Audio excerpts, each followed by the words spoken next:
Chapter 18. As Brant gaped in horror, the skeleton of a child toppled out of the wall. The child's bony hands clutched the dog's skeleton in its arms. Holding his breath against the foul odor, Brant forced himself to look. The small body was decomposed. A ragged, little pair of jeans and a shirt clung to the boy's bones. The bones tumbled in a heap to the floor. Brant turned away, fighting down his nausea. The room lay in silence now. The pitiful cries had stopped. Brant stared at the hideous little skull with his patch of red hair. This boy was calling to me, Brant knew. That was a tiny voice that I heard. But how? Abby's words echoed in his mind. The house is evil. The house is evil. Maybe, Brant thought. Or maybe the house was haunted by the ghost of James. Brant's parents returned home about an hour after Brant discovered the skeleton. Mrs. McCloy gasped in horror at the sight, but Brant's father stared at the two skeletons, fascinated. This could explain a lot of the strange things about the house, he told Brant. The noises you've been hearing. Your sense that someone's in the room with you. He paused. It's not a classic case, but I think we've had a poltergeist. What are we going to do with these bones? Mrs. McCloy moaned. How can we be talking about poltergeists when we have the skeleton of a child on our floor? Poltergeists are often the ghosts of children, Mr. McCloy continued, staring at the pile of bones. They're mischievous, but they rarely hurt anyone. No one has been hurt in this house, have they? What about Ginny? Brant demanded. And what about poor Ezra? Mr. McCloy rubbed his chin thoughtfully. Mischievous doesn't describe what I felt in this house, Brant said heatedly. It's more like evil. That's just because it scares you, Mr. McCloy insisted. Because you don't know what causes it, it seems mysterious. A heavy silence fell over the room as the three of them stared at the skeleton of James and the dog. Poor kid, Brant thought. He sounded so frightened, so alone. How did he get trapped in the wall? And how could he be calling out to us more than a year after he died? Brant's head spun with questions. So many questions. Mr. McCloy broke the silence. We'd better call the police. They will deal with the remains, and get in touch with the family. As they made their way downstairs, Mr. McCloy put an arm around Brant's shoulder. Maybe the house will settle down now, he said, once this poor boy is buried, and can rest in peace. Brant sighed. I hope so, Dad. I really do. Poor James, the ghost of Callie thought as she watched the grim-faced police officers carry away her brother's bones. My poor brother James. You're such a cute little guy. So sweet, so beautiful. And look at you now. Oh! An officer uttered a cry as his hand slipped and the dog's skull clattered to the floor. It rolled to a stop at Callie's feet. She floated back. Goodbye, James, she thought. Goodbye. I hope you rest better than me. She realized she felt no sadness. Her anger was much too strong to allow any soft feelings in. Too late, James, she thought, feeling her bitterness surge. Too late for you. Too late for me. She floated close to Brant, who stood watching the police officers go about their unpleasant job. Don't get too cozy, Brant, Callie told him silently, because your problems aren't over yet. It's too late for James. Too late for me. And it's too late for you. Chapter 19. On Saturday morning, Brant stepped outside to get the newspaper. He opened the front door to find Abby standing on the porch, ready to ring the bell. Hi, she said brightly. Hey, Abby, Brant cried in surprise. You're looking good. She was cute in a pair of faded jeans, a white shirt, and a pale blue vest. Abby smiled. What's up? Brant leaned down and picked up the folded newspaper. Not much. Why don't you come in? He suddenly pictured the warning in the diary. Abby is next. Should he warn her about it? No, he decided. The threat is all gone. The little boy's bones had been removed nearly a week before, and nothing strange or frightening had happened in the house since then. No need to scare Abby, Brant decided. No need to make her think I'm some kind of paranoid nutcase. She followed him inside. Brant stepped into the kitchen to give the newspaper to his mother. She was washing the breakfast dishes. He found Abby in the living room, staring at his father's wall of old weapons. What's all this stuff? She asked. It's so strange and primitive looking. This is my dad's collection of arms and armor, Brant explained. He's really into old tribal weapons and stuff.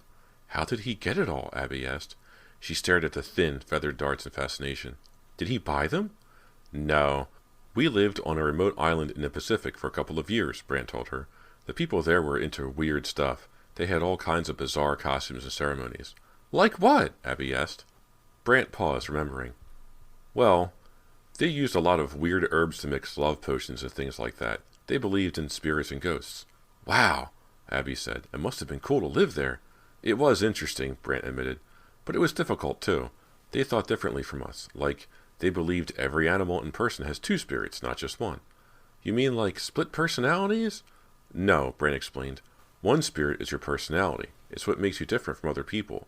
And the other spirit is a sort of life force that keeps you alive. That's why they sacrifice animals and drink the blood. I don't get it, Abby said.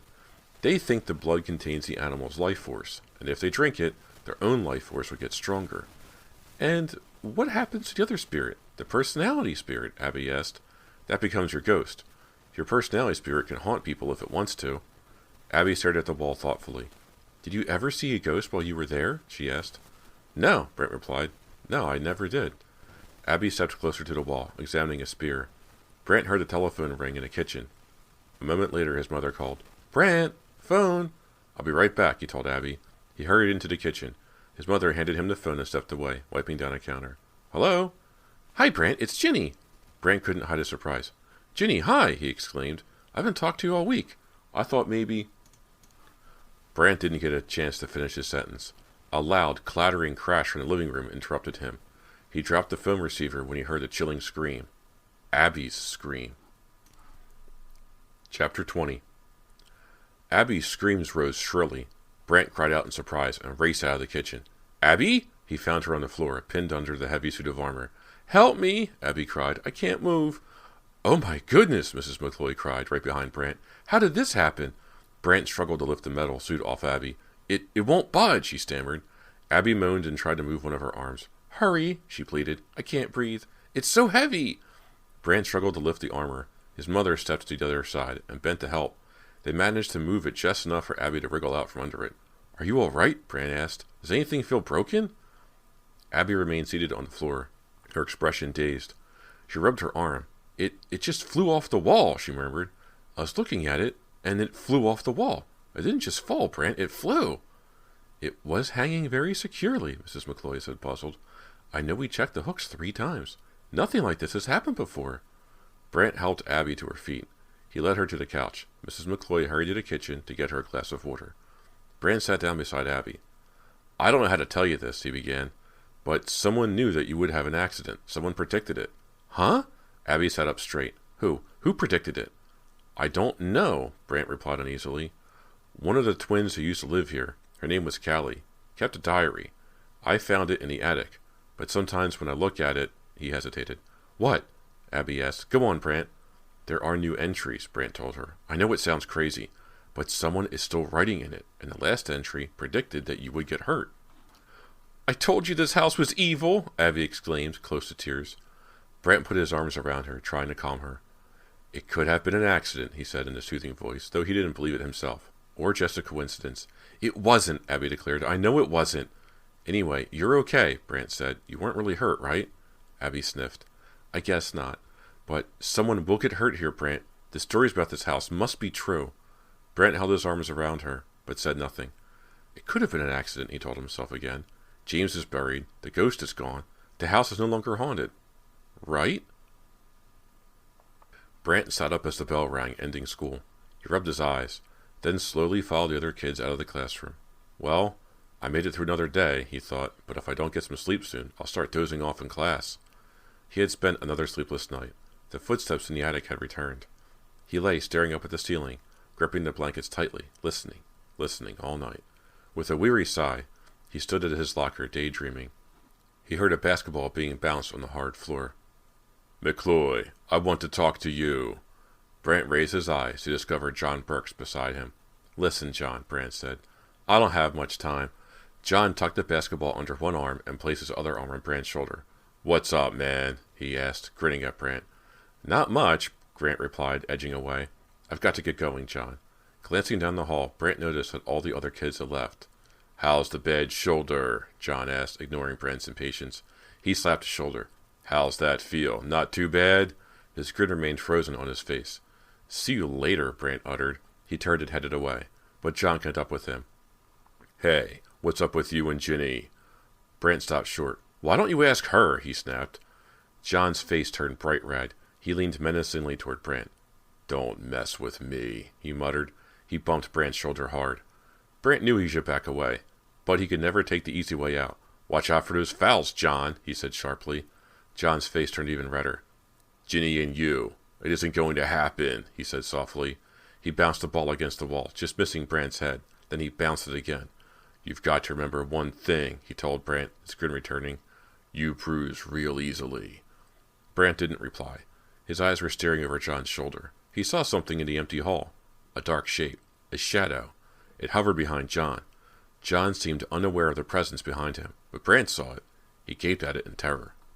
"It's back," Brant realized. "Whoever it is, whatever it is, it's following me." John's threats meant nothing to Brant now. He sensed that the shadow figure was far more dangerous than John ever could be. "I can't let John leave me," Brant thought. "I've got to stick with him until this thing goes away." "Maybe you bruise easily too," he told John. "Want to find out? Want to see who bruises the most easily?" John's eyes widened in surprise. "Huh? No way, man. No way. I'm not fighting you. I don't want a slaughter on my hands." "Hey, don't wimp out," Brant challenged. "Come on, John, let's go. Right here." Brant shoved John's shoulder. John barely moved. He just stared back at Brant, amazed. "Get serious." Brant shoved him again. "You don't know what you're doing. You can't fight me." "You scared?" Brant demanded. "You chicken, John?" John brushed past Brant's arm. He shook his head. "You're the weirdest guy I ever met," he said. He turned and started down the hall. Brant panicked. The shadowy figure loomed up behind John. "John, wait!" Brant called desperately.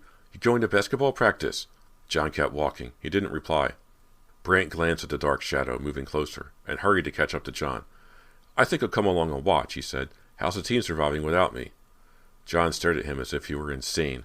"You've got problems, McCloy," he said, rolling his eyes. "Major problems." "I know," Brant thought, glancing back. The shadowy figure gave up then, retreating around the corner. "What is it?" Brant wondered, breathing a sigh of relief. "Why is it following me?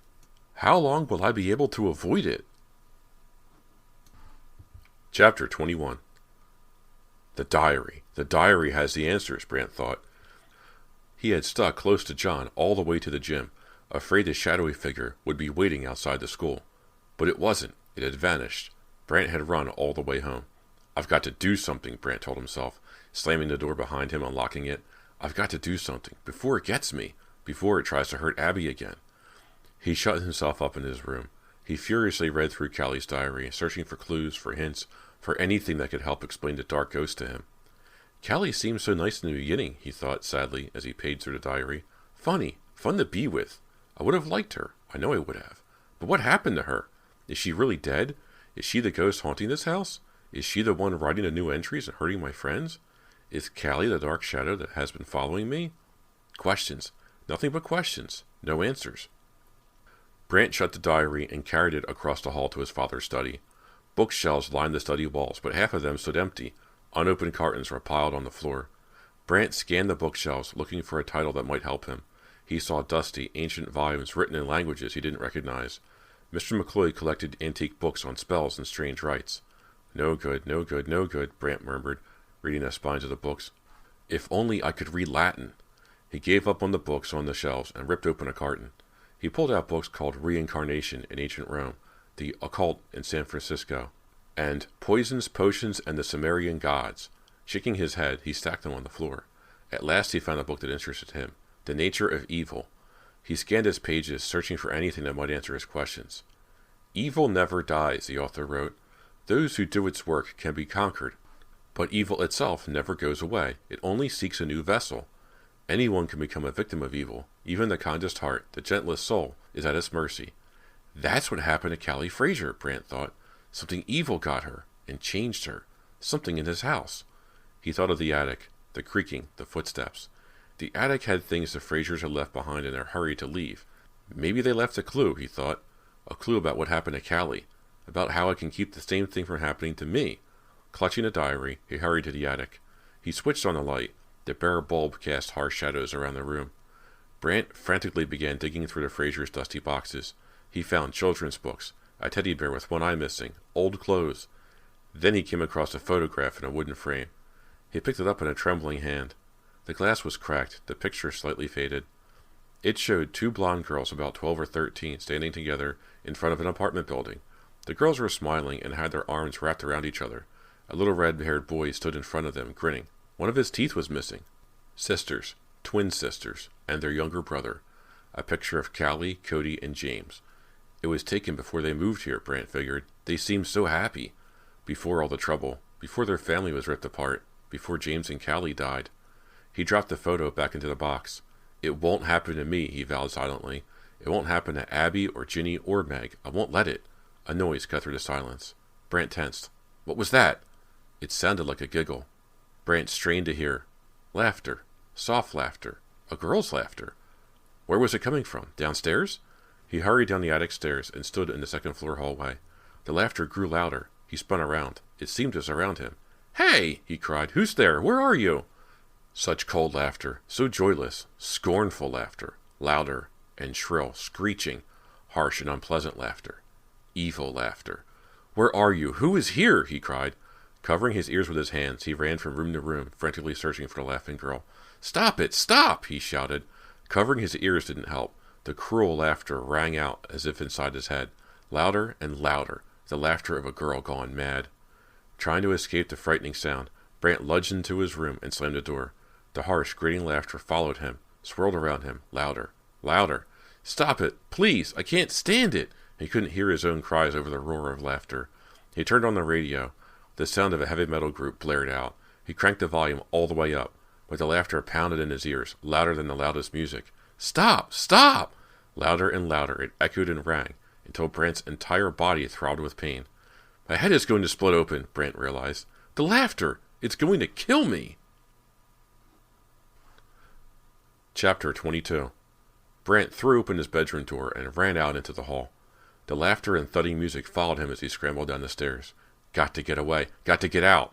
He pulled open the front door and raced out of the house. He didn't stop running until he reached the street. His ears rang. His body throbbed and vibrated as if he had received a powerful electrical shock. But the laughter had stopped. He had escaped. Struggling to catch his breath, waiting for the ringing in his ears to fade, he stared across the dark yard at the house. Can I go back inside? He wondered. What is waiting in there for me next? The ghost of Callie Fraser watched Brant from the upstairs window. A cruel smile played over her pale face as she watched him stagger into the street holding his ears. What's wrong, Brant? She asked silently. Don't you like to hear a girl having fun? I'll bet you like it when Ginny laughs. And Meg. And Abby. Why not me? Callie sighed. These silly pranks were losing their excitement, she decided. It was too easy to frighten Brant. Too boring. Brant and I are going to spend a long, long time together, she knew. It will be much more fun when Brant is dead, too. She watched him staring up at the house. It will be better when we can laugh together, Brant, she told him silently. I'm getting so impatient. First, I'll take care of your friends. And then, I'll take care of you. Chapter 23. Brant jumped when the doorbell rang on Wednesday afternoon after school. He wasn't expecting anyone. His mother had gone shopping, and his father was sawing some branches off a tree in the side yard. Mr. McCloy didn't teach on Wednesdays. The doorbell rang again. Brant stepped quietly to the front window and peered out. Ginny and Meg. Brant opened the door. The two girls smiled at him. Meg held a plate cover with aluminum foil in her hands. Happy birthday, Jimmy cried, laughing. It's not my birthday, Brant told them. Of course it is, Ginny insisted. She handed him the plate. It's brownies, Meg explained. We had some left over from the bake sale last week. We thought you liked them. They're not too stale, Ginny added, only a little. But it's not my birthday, Brant insisted. That's why we didn't bring a cake, Meg exclaimed. Both girls burst out laughing. Ginny's expression turned serious. We heard about John getting on your case the other day, she said. I'm sorry about that. No problem, Brant replied. Actually, I got on his case. We know, Ginny said. He told us he didn't want to hurt you. He's not such a jerk after all, I guess. Ginny likes him again, Meg explained.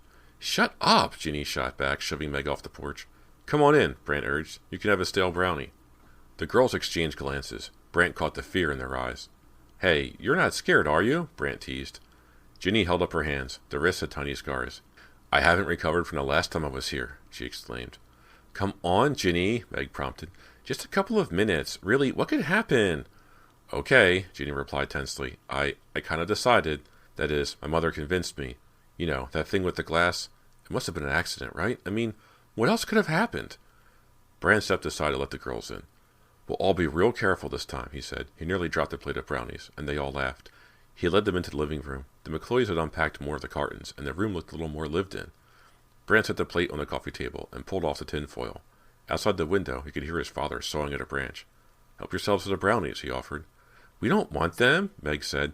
That's why we brought them over in the first place, so we wouldn't eat them all. I sort of want one, Ginny admitted. She took a brownie and nibbled on it. Then she wandered over to the wall and fingered one of the brightly colored darts. Did you ever see these, Meg? Ginny asked. No, Meg replied. What are they? They're deadly darts, Ginny told her. Right, Brant? Right, Brant replied. You shoot them with a blowgun. Brant scanned the wall for a blowgun to show them. Then he went to a table in a corner of the room and pulled open a drawer. Here's a blowgun. He pulled a short wooden tube from the drawer. I guess it's okay if I show you. He glanced out the window at his father. Mr. McCloy was still working away. He didn't seem to be making much progress. Ginny took the tube and examined it. It was hollow, made of dark brown wood, and painted with interesting red and yellow symbols. These red marks stand for death, Brant explained. I think the yellow symbols have something to do with reincarnation. And they kill people with this? Ginny asked. Amazing, it's so small. Want me to show you how it works? Brant asked. The girls nodded. Brant carefully picked a dart from the wall. You place the dart in this slot, he said, sliding the dart into a niche at one end of the tube. Make sure the point is going in the right direction, and make sure you don't inhale. The girls laughed. You put your lips at this end and blow. Brant puffed a small amount of air, pretending to blow through the gun.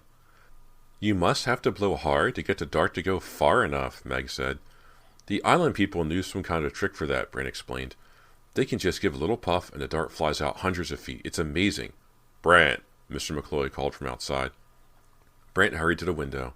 His father was sweating from his effort, but the branch he was working on still clung to the dead tree. Can you come out and help me a minute? He shouted.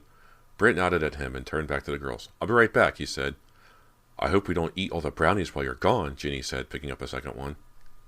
Brant pulled on a sweater and hurried out the door to help his father. Check this out, Brant, Mr. McCloy said fretfully. Did you ever see wood like this before?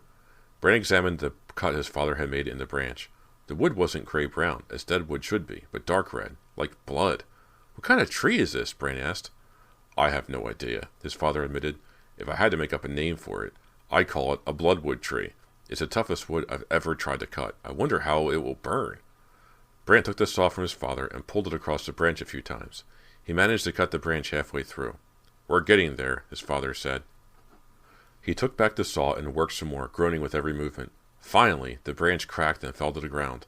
Bright red sap oozed from the branch's cut surface. Weird, Brant exclaimed. The sap really does look like blood. It does, doesn't it? Mr. McCloy agreed. You know, I've had enough of this. I'm going to call Mr. Hankers and see if he can do anything with these trees. I'm getting too old for this. And you... His father stopped, but Brant knew what he was thinking. My condition, he thought with irritation. I shouldn't be chopping trees with my condition. You can go back inside now if you want, Mr. McCloy said. I'm going to clean up the mess I've made. All right, Brant walked around to the kitchen door. Hey, Ginny, Meg, Brant called from the hall. I hope you saved a brownie for me. No reply. That's strange, he thought. Those two never shut up when they're together. Maybe they got bored waiting for me and left, Brant thought, a little disappointed. Meg? Ginny? He called as he walked toward the living room. Still no reply. Brant stepped into the living room. Hey! He saw the blowgun on the floor, and lying a few feet away were Meg and Ginny. Their eyes were open, staring, blank. Their mouths hung open in frozen horror. Each girl had a dart stuck in her throat.